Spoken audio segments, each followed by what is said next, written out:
practicing time. A lot of drummers don't really practice time.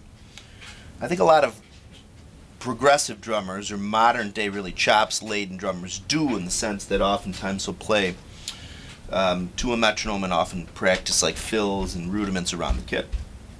But it's important to practice literally just playing time, playing a steady beat for a while, okay, with and without a metronome. What I'm going to do here, I have my trusty 1957 archaic Tama rhythm watch. I believe they still sell these. 110 beats per minute. So what I'll do is I just will play time to 110. I'll do 100. I'll do 80. What I try to do is really just play to the quarter note, to really, meaning instead of okay, there's more cues there, but here it's a little more strident. Really forces you to really keep your time. But what this will do, this will round out your time as a drummer.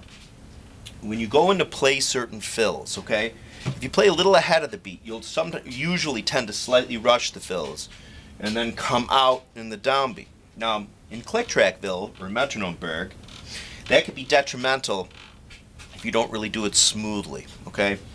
If you come out a little ahead or a little behind, the skill often resides in drummers to then very gradually kind of get back to the click. And also two drummers will play a little ahead or a little behind the click. And again, what I mean a little ahead or a little behind. Let's say you had everybody clapping, you had 100 people with headphones on clapping to a click track in their head, right? And just to go 1, 2, 3, 4, right? They'd be like, I mentioned this in other videos. But some people will consistently clap or stomp or clap a teeny bit ahead.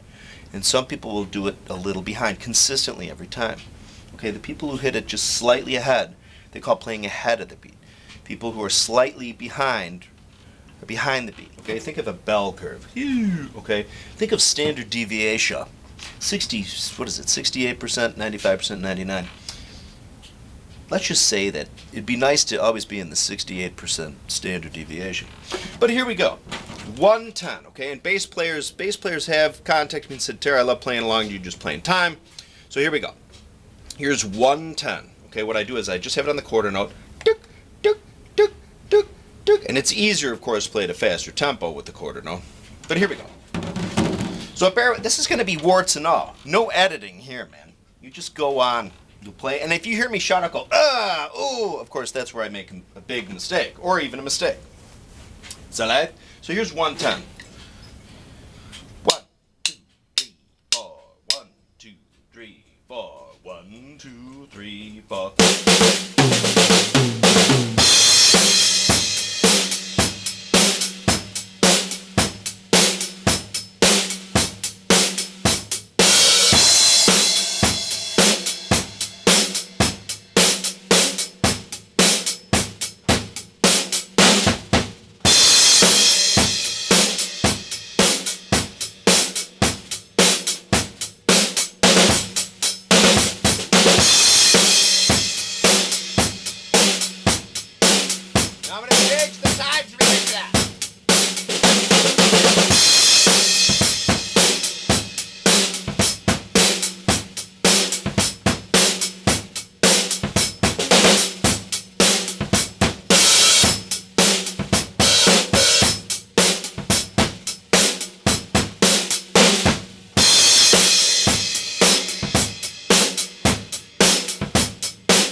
3, 4. 1, 2, 3, 4.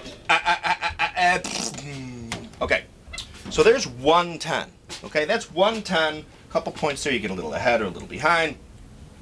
Now that happens sometimes. Very skilled drummers can play to the click and sort of dance around it. Okay, they might play a little ahead of it in choruses and a little behind in verses. But this is good to do. It's also good to do without the click track. Just play time, record yourself, listen to, listen for where you might do little rushes or little drags. Like, ooh, whenever I do a triplet sort of feel, playing sort of 4/4, boom, thud, boom, boom, boom, thud, boom, thud, but da da da da. It's a little choppy. I come out a little ahead or a little behind. You are the boss in quality control of your playing. That's what's great about filming or recording, audio or whatever. Okay.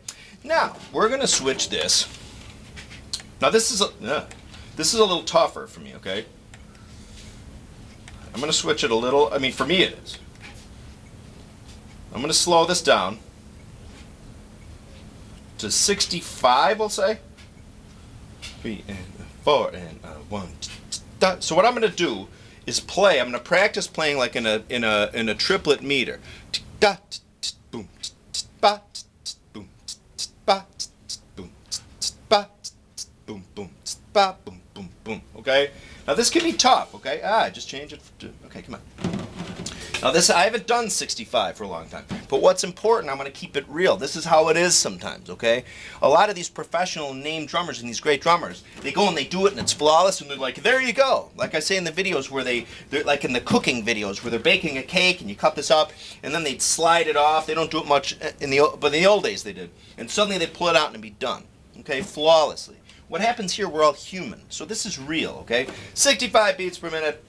1, 2, 3, 4, 5, 6, 1. I'm going to play a triplet feel. A couple times I'll try to bust into a straight 4/4 feel. I mean, meaning non-1280, meaning non-triplety. So 2, 3, 4, 5, 6, 1, 2, 3, 4, 5, 6, boom, ba, boom, ba, da da da da da da da da da da da da da da da da. 16s here and there they are in 16 fill. Glug glug glug.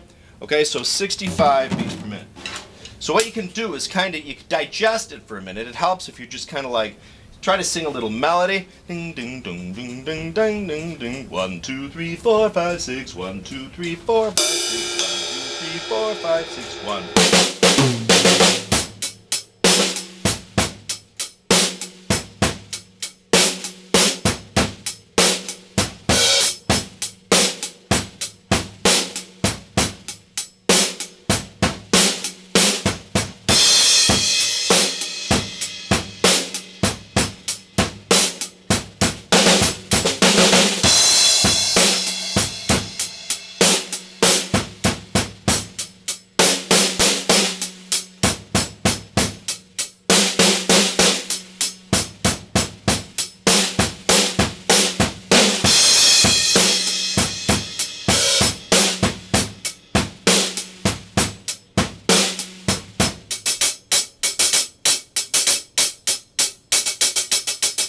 This is still a triplet. I'm just doubling it up. Another one, dotted.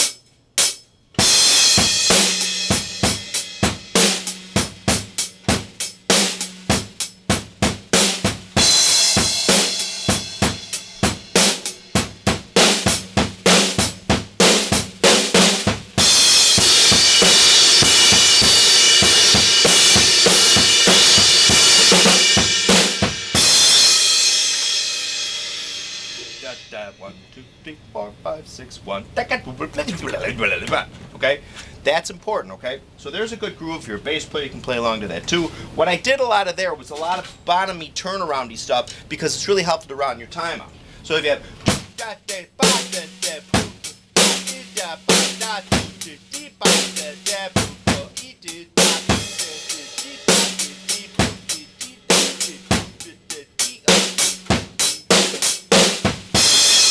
that's really helpful. I know it sounds like a ersatz imitation of Bernard Purdy in his video. I really don't mean it to, because really sometimes when you're playing, if you're singing along, musically, that's kind of really what it's going to end up kind of sound like, okay? If you're kind of like 1, 2, 3, 4, 5, 6, 1, 2, 3, 4, 5, 6, 1, 2, da, ba, ba. You kind of get sick of count of numbers, okay? Might be like this, okay? So let's do regular 65 again.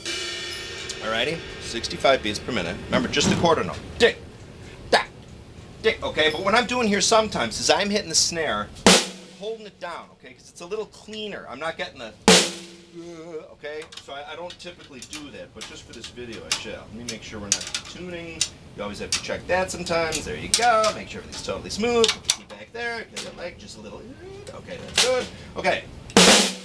Okay, so now, 65 beats per minute. What I'm now going to do is move it up. Now I'm putting it up to 70. Okay, here's 70. Now what I'm going to do is just play time, and this can be a bitch for me. Literally just straight time like that. And it's good to just do that for a while, okay? So I will start off like that, just the boom thud. 1 and 2 and 3.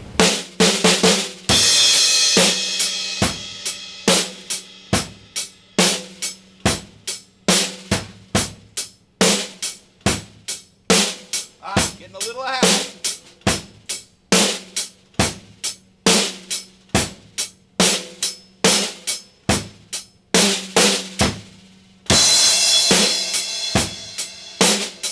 Little things like that help.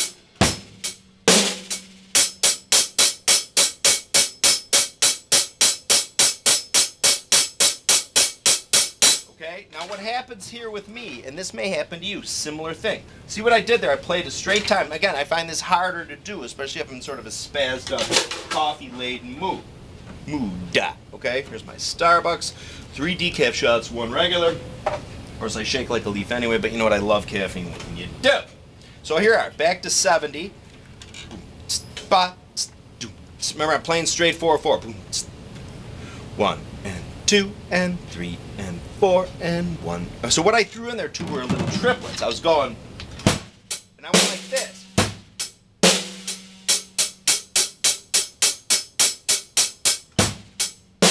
That's helpful to do, especially how when you come out on the downbeat after that. Okay. Now here's the thing that I notice. Okay, here's my right hand. Okay.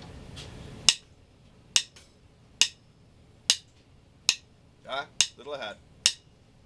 And again, what happens with 70 there's no cues. There's no like, da da ba ba, okay? It's helpful. I mean, don't get me wrong. It's helpful also to practice like that. But if you really want to try and internalize time sometimes, really kind of just nail down your inner time mojo, it helps to just practice to a click that's real sparse, okay?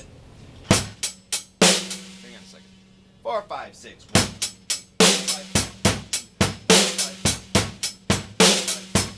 And then, well, let me just keep it there.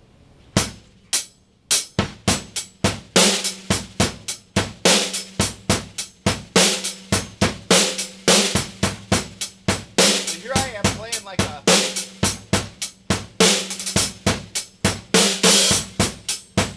So what? I'm going to go like this.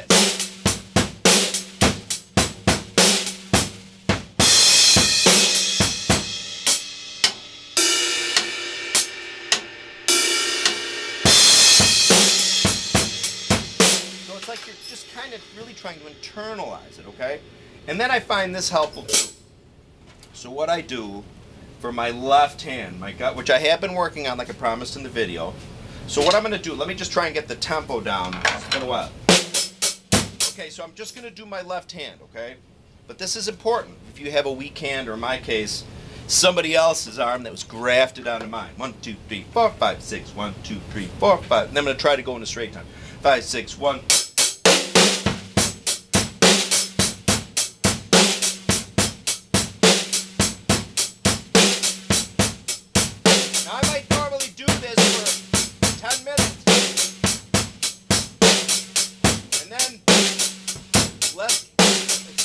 Hard to talk and play at the same time, but less cues on the, like it's easier to play more notes. Like you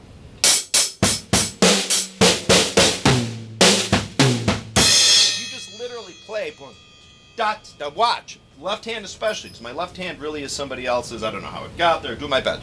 6, 1, 2, 3. 1, 2, 3, 4, 5, 6, 1.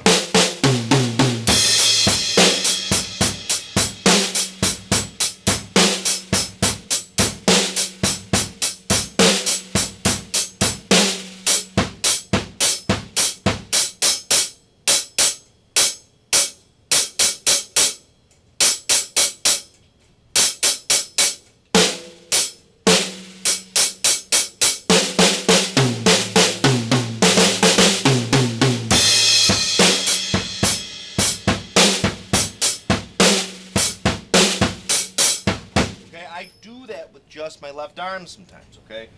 So, but back to just practicing time. What I'm going to do in this video now is just end with, I love doing this too, as a disco beat. You can't underestimate like the disco beat. Like,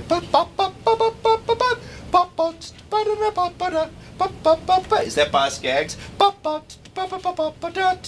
I know Jeff Picaro that plays it live sometimes, may play, pardon me, in the studio. Okay, here's 105.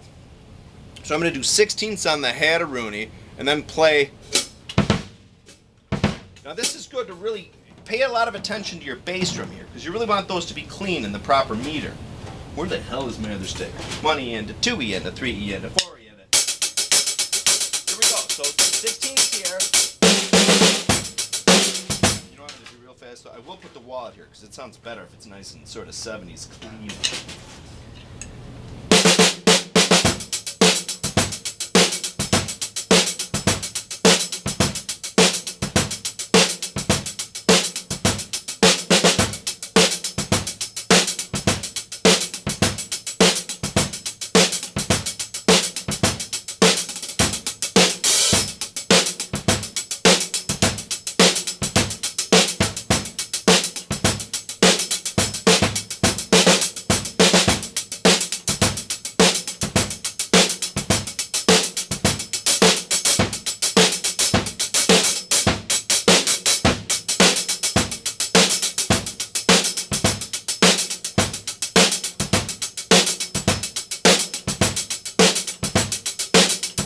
I'm doing now is really paying attention to that bass drum. 4 and...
Okay, so that's pretty much it for now.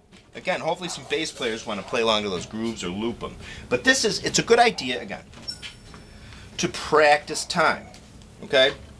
And then, like, for example, what I'll do is I will practice it then without the metronome. Let me just take my headphones off, because I do have to expose myself to some noise, right? So I'm going to play that 16th again. This is without a metronome, okay? 1E and a 2E and a 3.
hopefully this is helpful.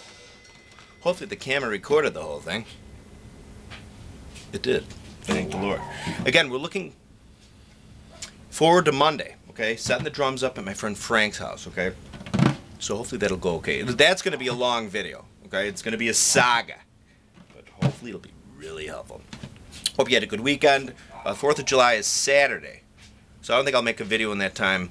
Be careful if you're a fireworks guy like I used to be. I literally used to love, I think about it now, we used to light and like throw M80s or launch. We used to get, well, I probably shouldn't say this. Oh, the statute of limitations is up. We get these sticks that were about this long and about that wide. I think they called them, I don't know what the hell they called them, but they were half sticks. It's a term, right? We used to launch these things off buildings and stuff. Do not do that, really. People blow their fingers off. By the grace of God. Oh, that reminds me of a good story. The firework wars of 1980, 81, and 82, before they came to an end in early 83. Well, early July 2nd. We didn't quite make it to the 4th in 83. That's a good Bonzolian story, which I will share. Anyway, thanks for watching. I really appreciate it. Thanks for subscribing if you have. Thank you.